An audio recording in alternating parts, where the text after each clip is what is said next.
Hello, and welcome to the Things I Want My Daughters to Know podcast, the podcast redefining women's health, one unfiltered conversation at a time. I'm your host, Jacqueline Rose, and every week I'll sit down with leading women's health experts and real women to share their lived experiences, bust health myths, challenge outdated and uninformed narratives, and explore what's really possible for women.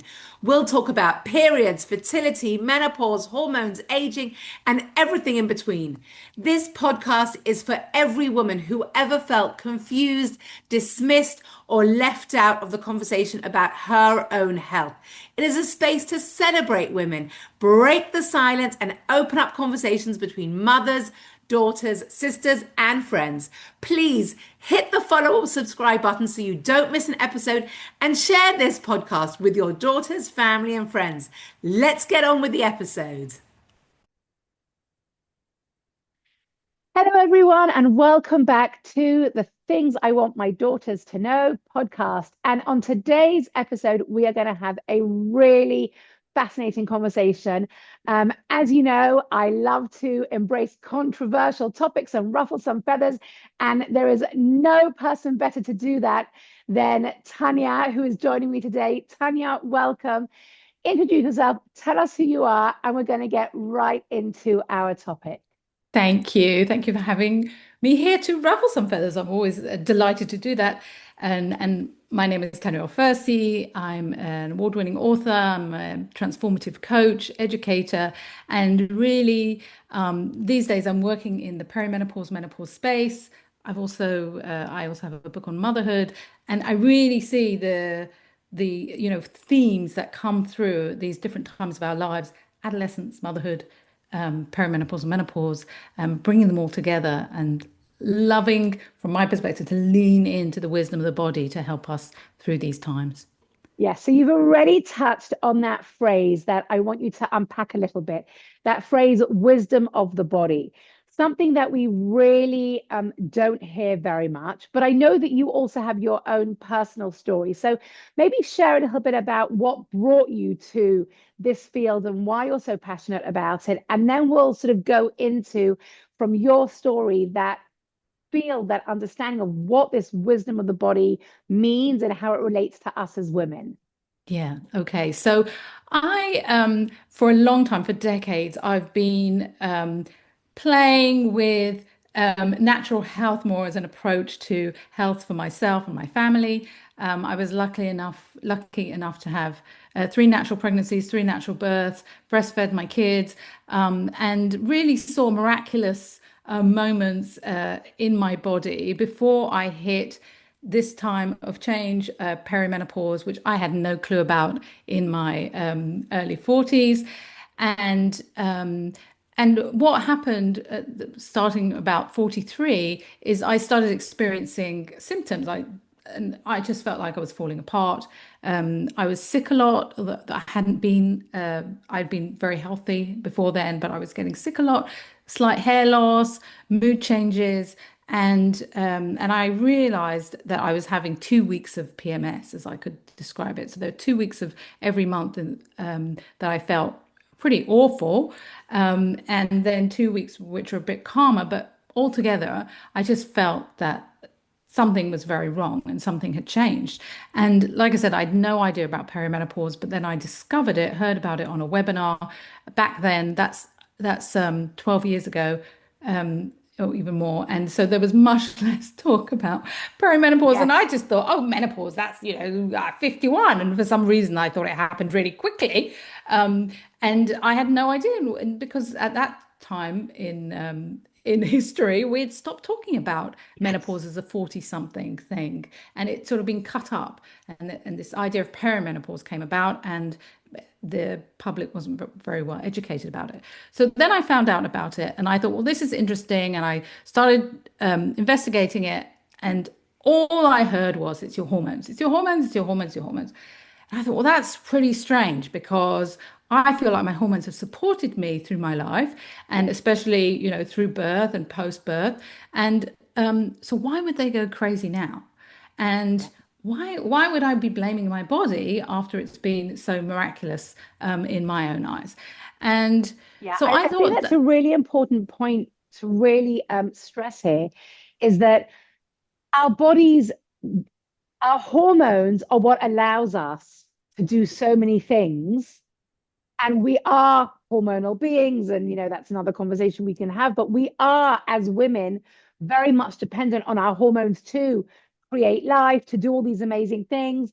And then that flip of the conversation that now our hormones are the reason for all this terrible things that we're experiencing, there is a bit of a dissonance here. yes, yes, absolutely. But you could, if you wanted to, buy into the whole hormonal story. And but the thing is, like, even when you're pregnant and if you experience symptoms, the doctor doesn't actually say to you, "Oh, it's your hormones." The doctor says to you, "Well, are you working too hard? And how are you eating? And are you getting your iron and your folic acid?" And there are other things that the more holistic approach to the body that the doctor would consider.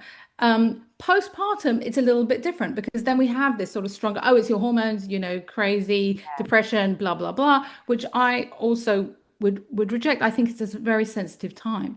So I began to understand perimenopause, menopause as a sensitive time, just like adolescence, just like pregnancy, just like postpartum. Yeah. It's a time when there is hormonal flux, but it's an ancient design. It's not something that's new. Women have always lived beyond menopause. We can look in ancient text, even in the Bible, it's mentioned, in ancient Yeah. Greek texts, it's mentioned. It's not a modern biological mistake, as many people like to package it as, and then Yeah. they want to sell you the solution. But it's not. It's something that's a design, it's a divine plan in the body that we're going to go through menopause. And the body is not surprised by it, even if we might be surprised by the sensitive time. Oh, So I love that. The body is not surprised by it's it, even if not. we are. It's not, even though people are like, oh, you have these receptors in your brain. It's like, I don't think the receptors were outside of the plan. I think they knew the plan from the beginning. But we have these modern lifestyles that aren't perhaps in harmony with what nature intended. And so we can often come crashing into midlife, very out of balance, um, maybe not eating well, maybe not moving enough, maybe not sleeping enough, maybe highly stressed, and then the body starts talking to us. And actually it starts talking to us at the other sensitive times in life as well. If our body's out of balance in adolescence will be a bigger challenge. If it's out of balance in pregnancy, we know the symptoms will start appearing very quickly, and in postpartum. And it's no different in this rite of passage that happens at midlife, which is perimenopause and menopause. So in my case, I was eating quite healthily, living quite healthy life, but I was creating a lot of unnecessary stress in my life. At the time, I was juggling a little business, selling my book on motherhood, and my kids were much younger, and I just felt not enough. And that was a made up story that I had created for myself because I had made up sales targets. I had made up what my business was supposed to look like. I'd made up how life was supposed to appear and how easy things were supposed to be. And the expectations of what things should be and the disappointment from the expectations was, my own story that I then took very seriously. Right. And it just so happened that over 10 years ago, I came across an understanding of innate health called the Three Principles of Innate Health, which explained the nature of thought.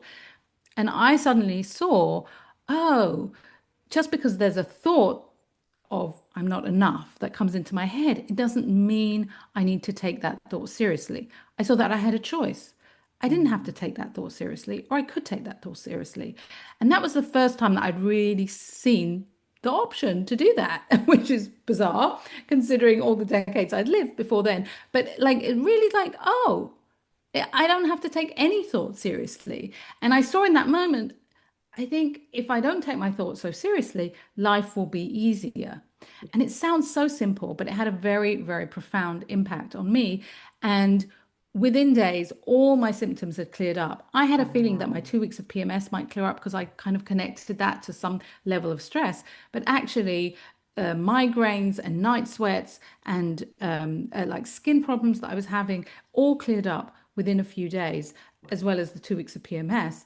And I thought, Oh, well, that's interesting. And with time, I saw, oh, that's actually really interesting, because almost nobody talks about the stress element and how that impacts our health as we go through these sensitive times of change. And we may see it, for example, in pregnancy, we may understand, oh, yeah, if I'm really working really hard and I'm really stressed during pregnancy, then I'm going to get swollen legs and then maybe I'm going to get some infections and maybe like things might start going a bit, problematic. But it's true of all the sensitive times in our life. And especially at midlife, as women, we have a lot going on in terms of if we have kids, what age they might be leaving home or they might be dealing with their teens, whatever's going on, and then and work, and then aging parents that we may need to take care of. And there's lots of responsibilities that falling into our plate. And we live in this life with a huge amount of mental load, with emails and WhatsApp messages and everything coming at us. And like just the body, I think the body just wants us to slow down. Now, if the body, from the wisdom of the body, is telling us, I need you to slow down and I need you to take life a bit lighter, like how is it going to do that? It can't send us a message, an email, or anything else. It has to send us a feeling or a symptom. And this is the only way for the body To to talk to communicate with us. us. Yeah. Yes. And we, from our sort of Western approach to medicine, we come across symptoms and we think, oh, suppression, suppression, we just don't want to feel them. Whereas where I went on my journey, I realized maybe my body has something it wants me to know, and maybe I should be listening to my symptoms. And what would it be like if I listened to my symptoms more? Yeah. And so I think that's the wisdom of the body. That's seeing that the body actually isn't broken. It's not malfunctioning. It has something to tell us, and the only way it can tell us is through symptoms. Yeah. So I think you've shared so much, and there's so much here that I want to unpack. The first thing that I really want to focus in on is that um, if you've ever worked with a business coach, you've ever worked with a life coach, they often say, like it's all about mindset, it's all about the approach and changing your thoughts. And sometimes, as you say, like it sounds so simple, but I think what you're really getting at is that your thoughts, it's not just that, like in sort of the coaching world, you'd say your thought creates your action. But I think what you've really pinpointed here is that your thoughts actually create a body experience. The way that you were thinking about yourself, about your situation, the stress piece, we know how critical the stress piece is, but just your life experience led your body to respond in a really deeply profound way. And you had the benefit of, having an awareness that maybe something deeper was going on here, but really understanding that relationship between thoughts, emotions, stress, whatever sort of phrase or term you want to give it, and the body experience and the body sending you those messages that something is off balance, that something is not working here. And I think that when we're in our 20s and our 30s, we ignore it. We just, plow on through, and we're meant to, we sort of think that this is what life is like, and especially when you're in your teens. And, I think as women, our period, our menstrual cycle is one of those easiest ways that our body talks to us. We just are not listening. And then it comes to perimenopause, and it's like, you haven't listened to me for 25, 30 years. I'm now going to throw everything at you because you can't ignore me anymore, is sort of what your body is saying. And you use some fascinating language of rites of passage, wisdom of the body, symptoms being a sign, and talking to you. And these are really deep, profound concepts that really are not in our public female discourse. Yeah, yeah, because unfortunately, the history of medicine is loaded with misogyny. And if you look at the way we've come to understand pregnancy, birth, postpartum, breastfeeding, the management of menstrual cycles, and perimenopause and menopause, it all comes out like the modern approach today all comes out from early last century when pregnancy and birth was becoming more medicalized. Rise. The area of gynecology was growing. Like once it was like considered like a nothing field of medicine because women's business. Who needs to deal with that? But like there was this move to medicalized female parts of her life cycle, life cycle parts, and and we were still in early last century with very misogynistic ideas of women. Yeah. And, a woman was considered dangerous, likely to malfunction, unreasonable, etc., etc. And so I often like to give the example of twilight sleep, which was the way that women gave birth in the US and in the UK as well, mid last century. And if anyone's seen the Netflix series The Crown, you see the Queen giving birth in this way, that she's knocked unconscious in order to give birth. And it was thought that, oh, if we could just get the hysterical woman out of the birth process, she could be present but not involved. So they used to knock women unconscious in birth so that the doctor could come in and birth the baby. And of course, the birth didn't go well. The baby was often born with sort of forceps, and the mother didn't remember the birth, and the whole birth bonding, post birth bonding was ruined, and that led, and also the drugs that they used to use led to complications for the mother and for the baby. But this whole idea of a woman doesn't know how to birth a baby and thus medicine needs to come in was also transferred to the perimenopause, the menopause market, the hormone replacement therapy market, with the idea that women just don't know how to go through their, Their midlife own journey, life journey.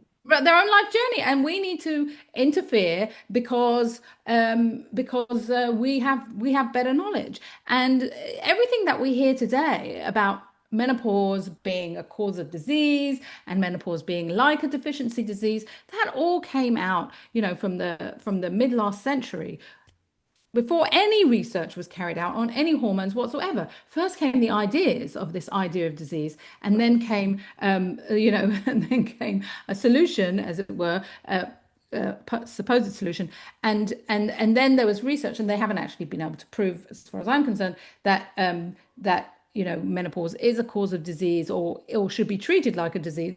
But these ideas came from this body of work of medicine with its misogynistic values, and we've just carried it along and given it sort of a modern spin. But we're really ignoring the huge wisdom in the body, and the body knows how to guide us through these times of change if we just lean into that wisdom and let it. So even I talked a little bit about symptoms or about feelings. The uncomfortable feelings that we can have are not a sign that something is wrong in out there with the circumstance that we're thinking about.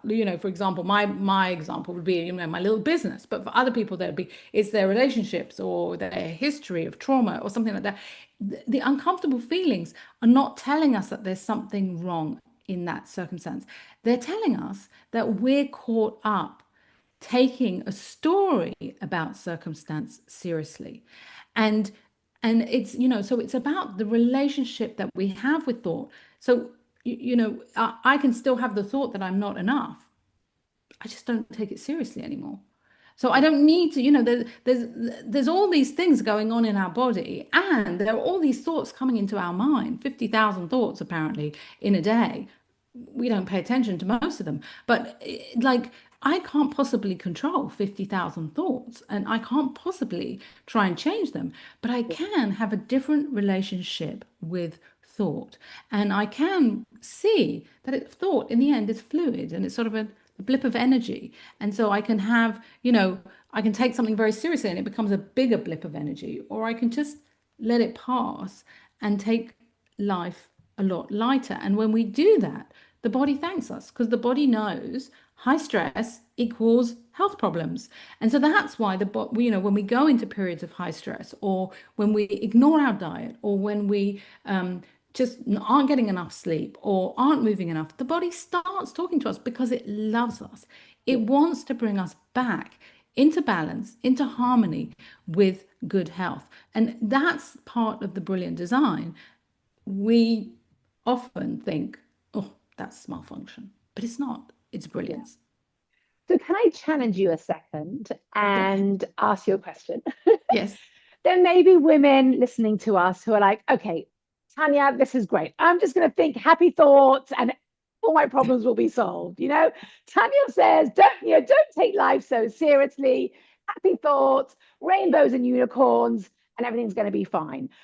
Obviously, it's not that simple. Obviously, you do need to work on certain things. So let me challenge you a little bit, because you do talk about um, the sensitive times or the different rites of passage that women have throughout their lifestyles. And the reality is that for some women, they really are struggling or facing serious symptoms, health challenges, whether it be, a teen or a young adult going through really bad PMS, whether it be, in perimenopause, really experiencing some severe symptoms, even the most simplest thing that so many women are challenged with, weight gain.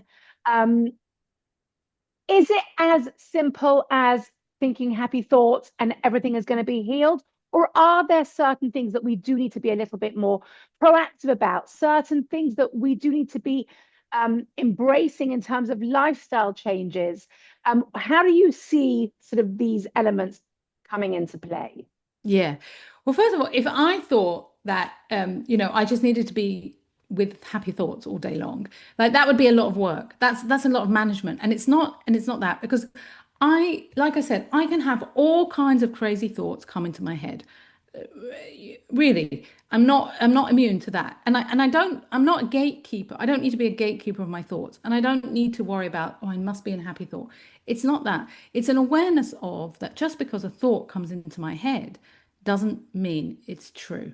Like that's the different relationship that I've managed to create with thinking, and everyone has that possibility to do that. Now, we are guided, I believe, by intuition and wisdom that, for example, in emergency situations, we don't sit there and go, oh, should I do this? No. If I do that, no, no. Should I do? In a real emergency situation, we just know what to do, Yeah. right? And there are these many accounts of, for example, a car, a wheel going over a kid, and a woman, finding massive amount of power to push the car off her kid and save her kid. And it's not because she sat there and she thought, well, what would I do? But it's just because in the In the moment, moment. the crisis arises, and we know what to do. So that we have that intuition, we have that instinct that is able to guide us. And the thing is, we don't need the crisis moments in order to feel that. And when there is a crisis, we don't like if we act well, we don't act from the hysterical place, like in Yeah. a stormy mind, but it's very clear what needs to be done. And the thing is, like everyday issues or challenges that we may be having with kids or work or relationships or aging parents, like there's a big difference between, just going into the storm and feeling the storm, which is like the snow globe, right? That's a really Mhm. good example to use. So if you want to see what's inside a snow globe, you can shake it up. You can shake it up and go, well, I just Yeah. need to see inside the snow globe. And you're not going to be able to see anything. Yeah. But when you let the snow globe down, the picture Let it becomes settle. clear. And Yeah. our brains work in a very similar way. If we're like rummaging around and go, I just got to work this out, and I've just got to, but it's really, I just don't know what to do, and how am I going to, and like it's very difficult to hear wisdom. But everyone is connected to divine wisdom, and there's no one who's disconnected on the planet. But we can, certainly live a lot of our lives in stormy thinking, shaken up like the snow globe, and not being able to see a clear picture. But it's something that I encourage women to do in my work, is to get familiar with what wisdom sounds like or feels like within the body. It Mm. feels calm. It feels like possibility. It feels creative. It feels um, pleasant, even, depending on the circumstance, but it can feel Yeah. pleasant. And that's wisdom. And all the other stories that aren't wisdom don't feel anything like that. They come with constriction and fear and worry and stormy, a stormy Yep. sense in the mind. And really being discerning about what am I listening to, if I want to help my family or help myself in this situation. What am I listening to in the mind? Is it something stormy or is it something calm? Does it offer, fear, or does it offer possibility? And that sense of possibility is so much more loving. If we spend time in our life, even on the little things, like sometimes when we have a big crisis to deal with, I don't know, someone has, a sick parent and they don't know what to do and what kind of help are they going to give them, et cetera, et cetera. Mhm. Like, there'll be a lot of story around, well, what kind of daughter am I, or something like that. So you can practice there, but you can also practice on, oh, there's that email that's just come in, and it's, about something about work. Well, what's the fear telling you? And what would be is there something calmer that might come out? And maybe not at first, but when we listen in, Mm. often We people learn. talk about, I go into the shower and, I suddenly realize what needs to be done. Well, that realization, that's calm, that comes with possibilities. And there's always that option. But if But we, how do you relate to, I hear that, but how do you yeah, relate that to the very physical experience that some women are going through? And how do you know, I'm going to be really go for cynical it. in a way and say, would this approach help me lose the 10 pounds or the 20 pounds that I've put on as part of my menopause, my perimenopause? Like, Yeah, is it sort of like, is it, I think I understand that this approach is really applicable for the more emotional, maybe things that are more about, aches and pains and inflammation and very sort of like the physical emotional relationship. But if you're looking at something that is very like weight gain, I'm just using that as an example because I know so many women struggle with that. Struggle again, I use that very negative yeah, yeah, yeah. phrase.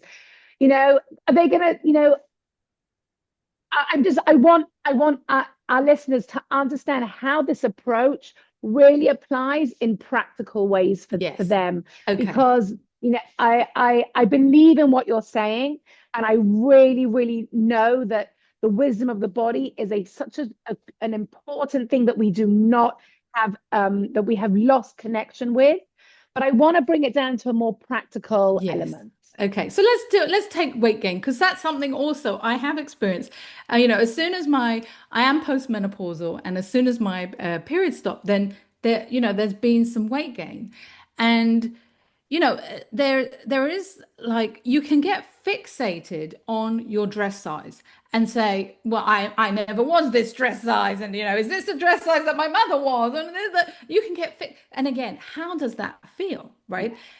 And then, like, what might be a calmer approach is like, well, is there anything, that I would like to do that might contribute to feeling healthier in that area? So, am I honest with myself? Am I moving enough? And I can say, before before I became postmenopausal, yeah, I was going to Pilates twice a week, etc. But it's just like, is that enough Pilates? So I've introduced, more walking in my life and, going for a walk, getting sweaty, etc.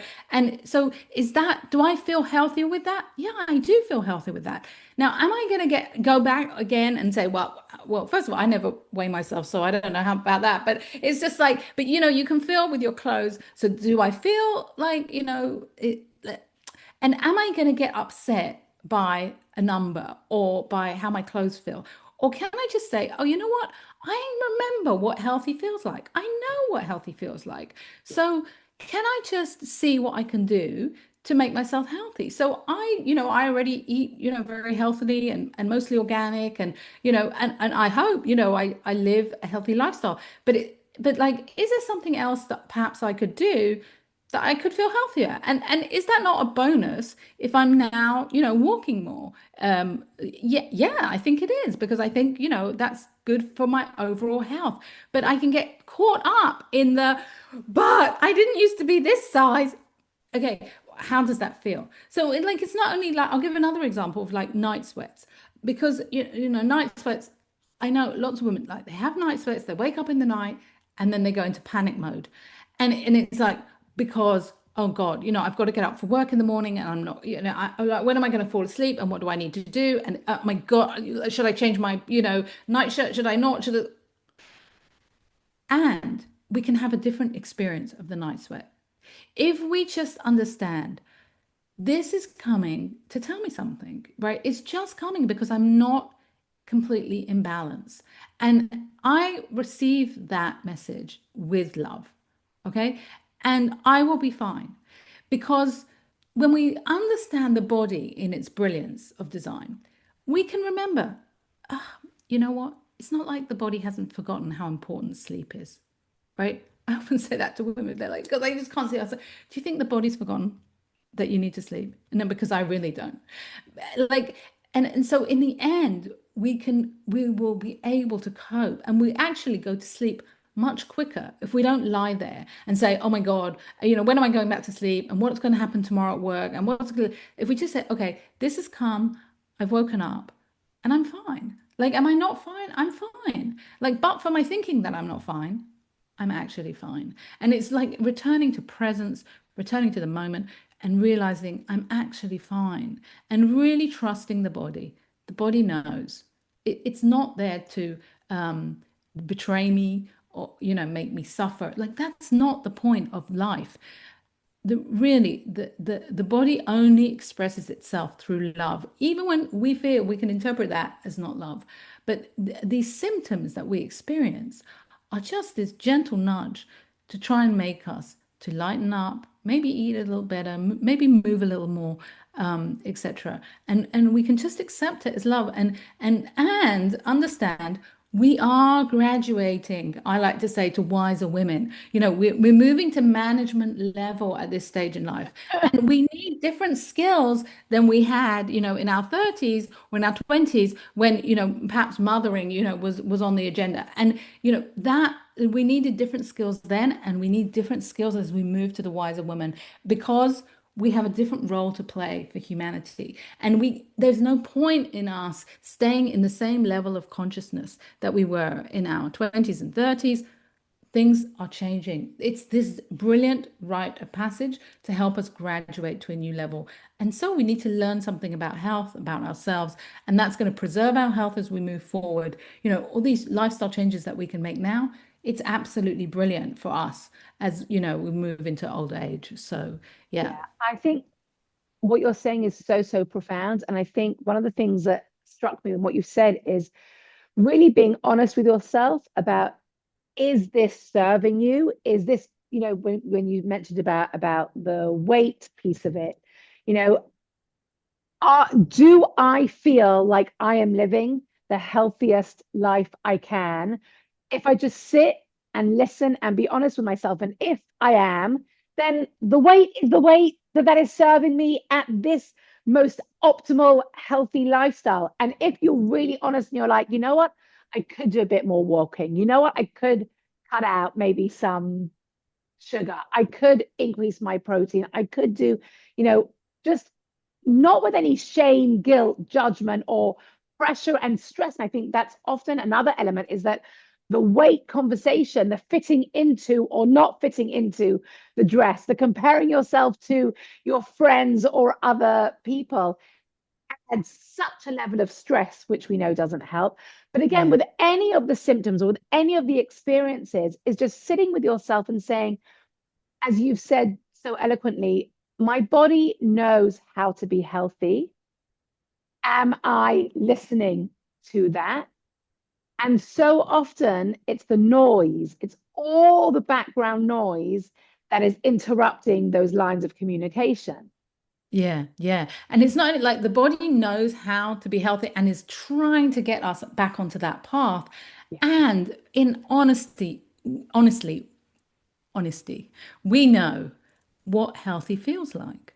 We so often like run to outsource our health to some other, expert, and there's a time for experts. But like deep down, we know what healthy feels like. Like we know, are we, aches and pains? Well, so many women come into menopause and they go, "Oh, I've got so many aches and pains." So it's like, well, are you moving? Are you moving every day? Are you eating a diet that's likely to inflame you? Or are you including anti-inflammatory, elements in your diet? And that's not my area of expertise, but it's like I think that once we used to eat much more intuitively than we do today, possibly because, with so many chemicals, that sort of intuition has somehow, been, hidden or somehow, but I think it's still there. And I think we can still, there's certainly been times in my life where I feel like, oh yeah, I do want to eat more protein, or I do want to eat more greens, or I don't want to eat more greens. It's like, it's very interesting if we can tap into that and really, listen and feel what that truth feels like Yeah. inside. It's that calmness again. It's not that, oh, you should do this and you should do that and you should, maybe someone moving is actually belly dancing, and that would lighten up their life. And so for me to come and tell any woman, oh, this is what you need, you need this, I think that's ridiculous. Like, lean into your wisdom, for each woman, lean into the wisdom within.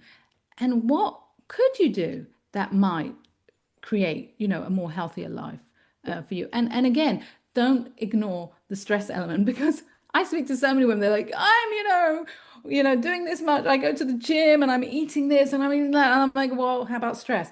Well, yeah, my work is like really crazy these days. I was like, well, let's have that conversation, because like you cannot ignore that. But stress influences like every single cell in the body. And my spontaneous healing experience, and the healing experience that women have by working with me, like if we're just dealing with that level of stress and consciousness, and this women see something, they understand something, and then it's literally like all the cells start working differently, Oh, well, because yeah. that chaos is taken out of the body, and it's like the body goes, oh, Yeah. you're not, creating all those chemical reactions of chaos that come Yeah. from stress. Now we can work with more calm. So, as we understand this, and we understand this as mature adults, but this is something that really needs to start from young teen girls. We need to start, teaching this message about the wisdom of the body, the rites of passage, the listening to the messages and the talk that your body is sending you. That is not a conversation or any type of information that's being shared with young teens or young women in their 20s. How do we start to have these conversations with the younger generation so that Yeah, they don't end up where we are and they need to learn this later on in life, but they can already have this connection already early on, so that right. journey is so much, that's what we all want, that all this knowledge and information and wisdom that we're learning now, that, we could have had it 25 years ago. So Yeah, do you yeah. see that happening? Yeah, well, you mentioned menstrual cycles earlier, and really, that is a great place to start understanding how the body talks to us. Because if we each month have a difficult, periods, around the menstruation, if the days leading up and the days when we're bleeding, if those are difficult days for us and challenging and a lot of pain or headaches, etc., that's a sign that something in our life is out of balance.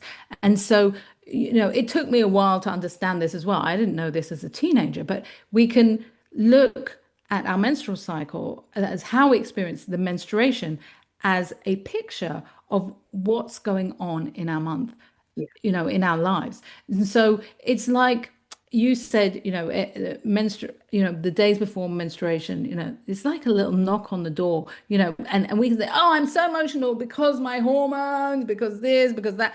And actually it's showing us, it's like knock on the door, open the door, and see what's going on in your life. It's not like you're just emotional because you're hormonal. It's actually showing you what is going on in your life. Mhm. If we can lean in to that wisdom and say, oh, oh, yeah, maybe I have had a really stressful month, and that's why I'm experiencing so much pain during menstruation.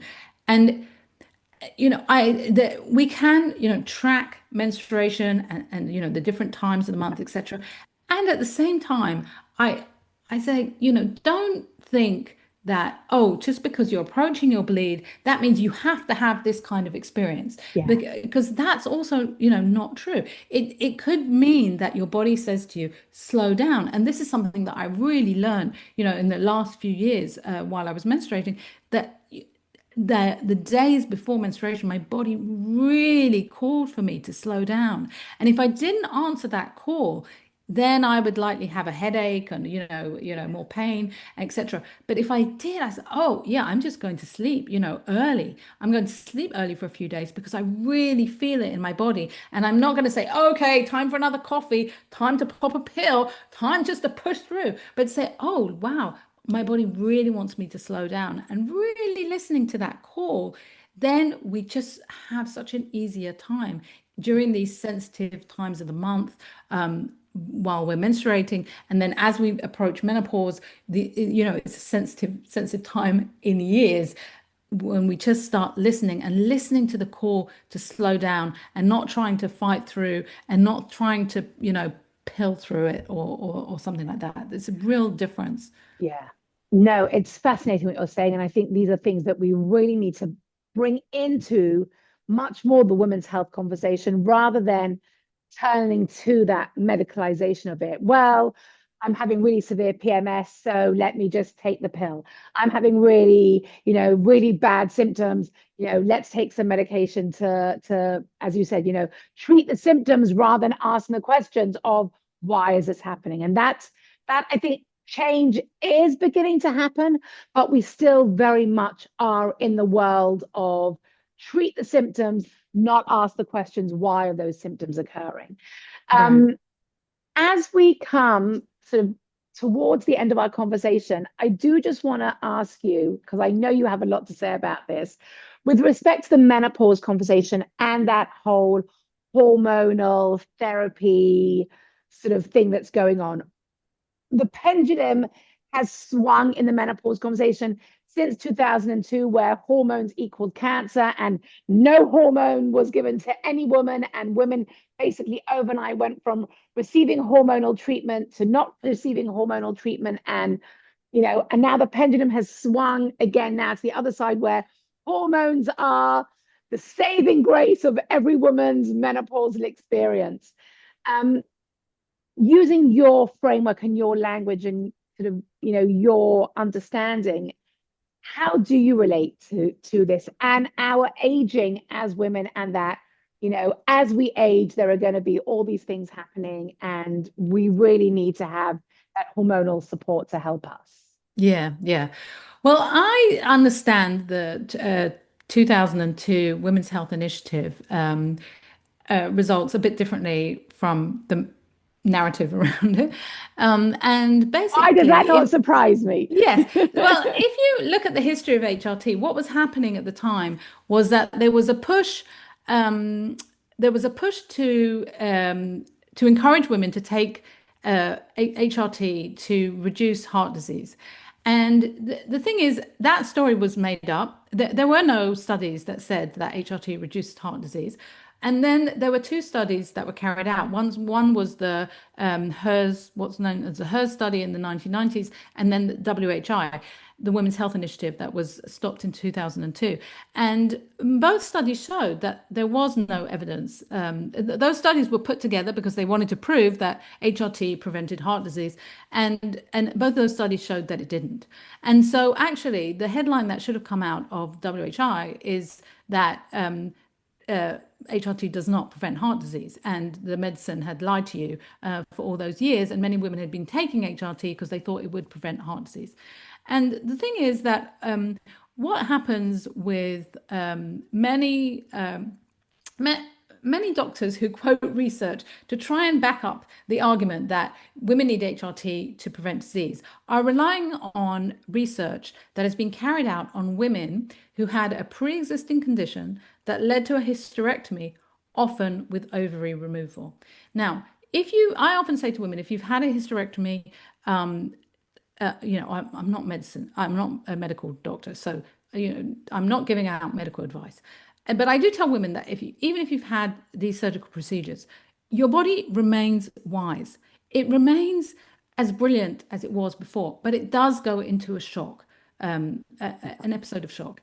And sometimes in those instances, especially if a woman has had her ovaries removed, but even removal of the womb, dysregulates the hormones in a way that medicine doesn't properly understand. But certainly removal of ovaries, in those cases, there are studies have shown that hormonal support in those cases is sometimes very important, especially like the removal of ovaries causes women to really go into rapid crash into menopause, and it can cause like rapid bone loss, etc.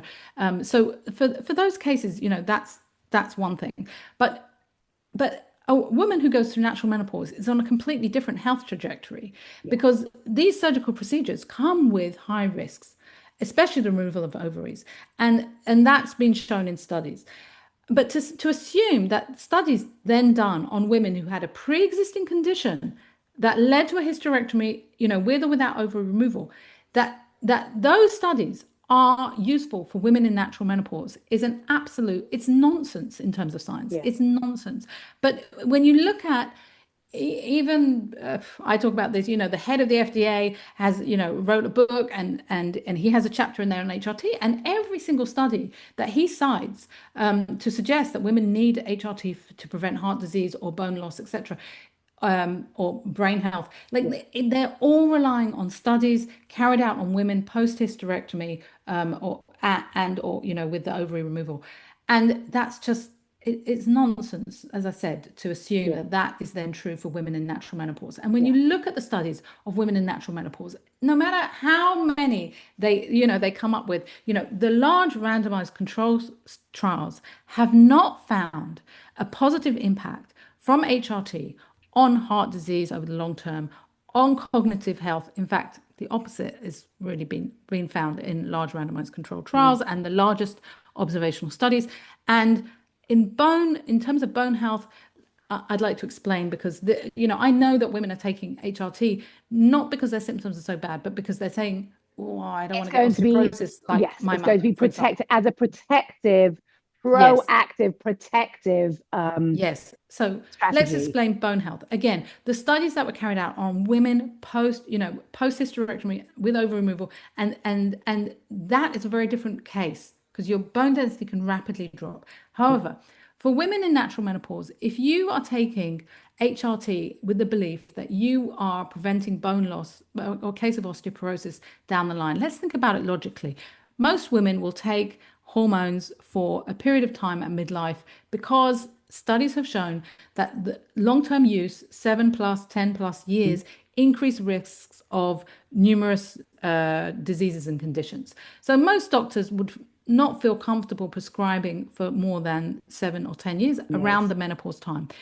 As soon as when you take an estrogen-based hormone therapy, you can experience an increase in bone density. However, as soon as you stop taking that therapy, your bone density reverses to pre-treatment levels.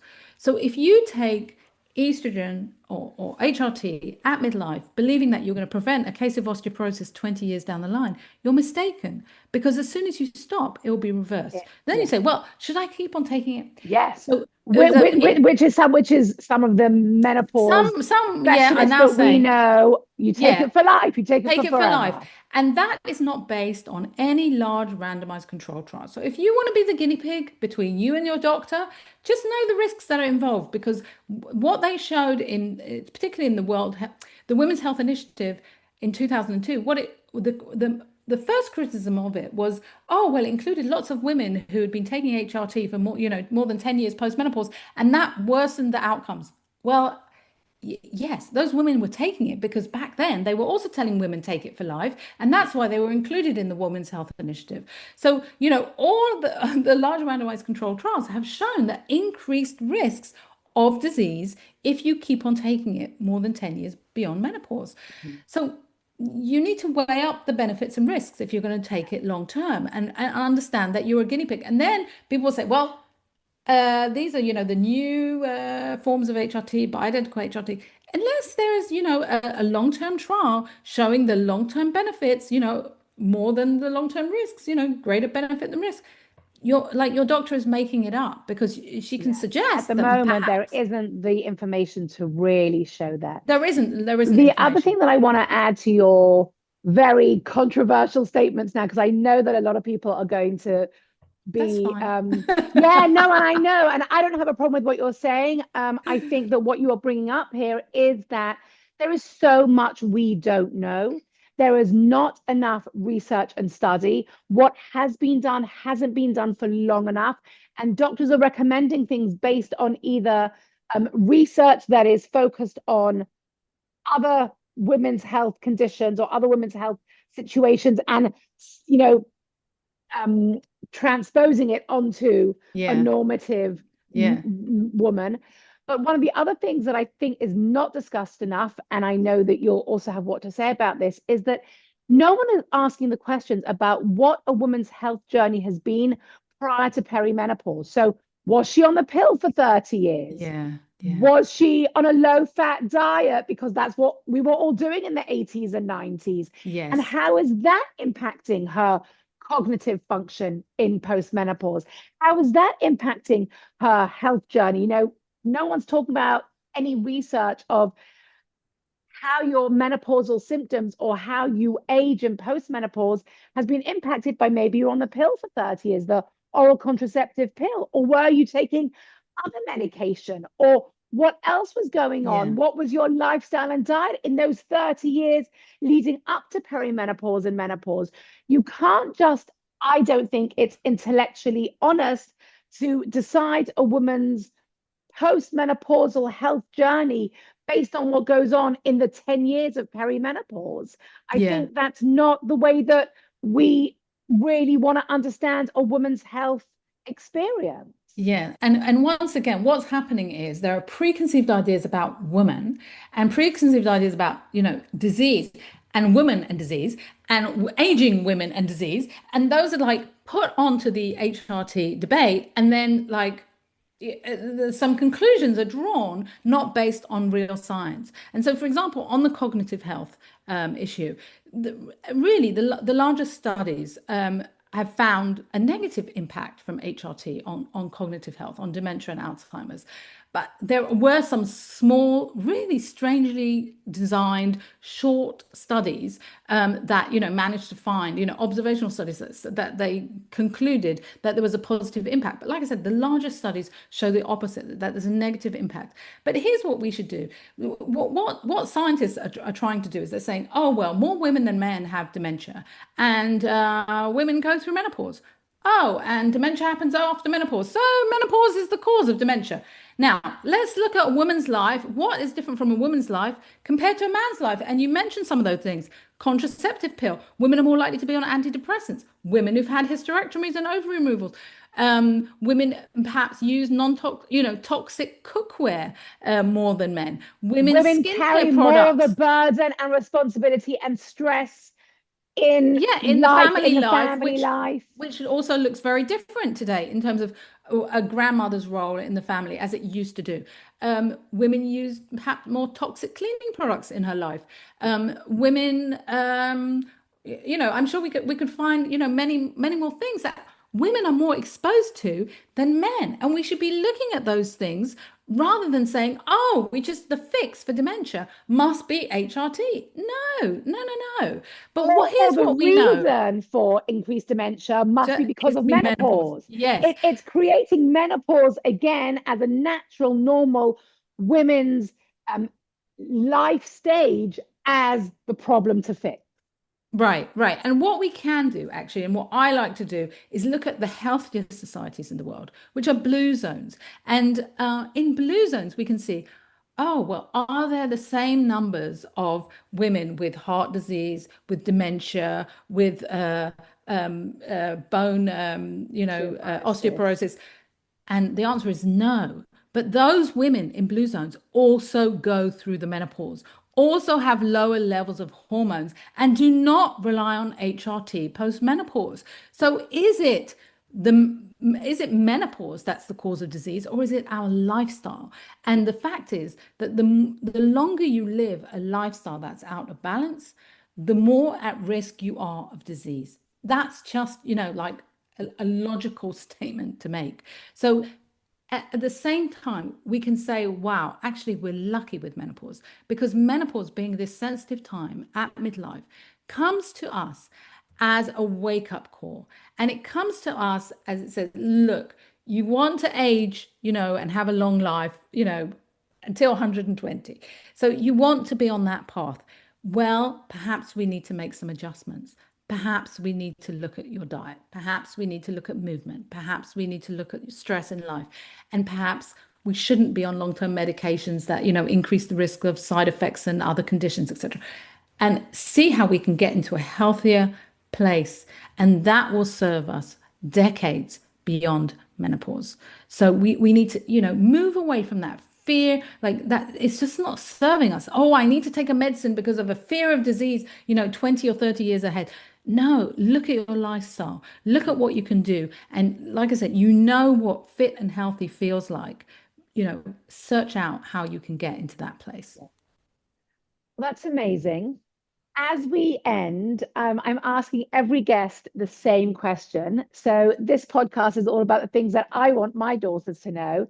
What do you want your daughters, nieces, Yes, daughters, I've goddaughters? got two. Yeah, Yes. you've got a couple of daughters yourself. What do you want that they would know? Yes, I would really love them to trust in their body and to allow their body to guide them in life.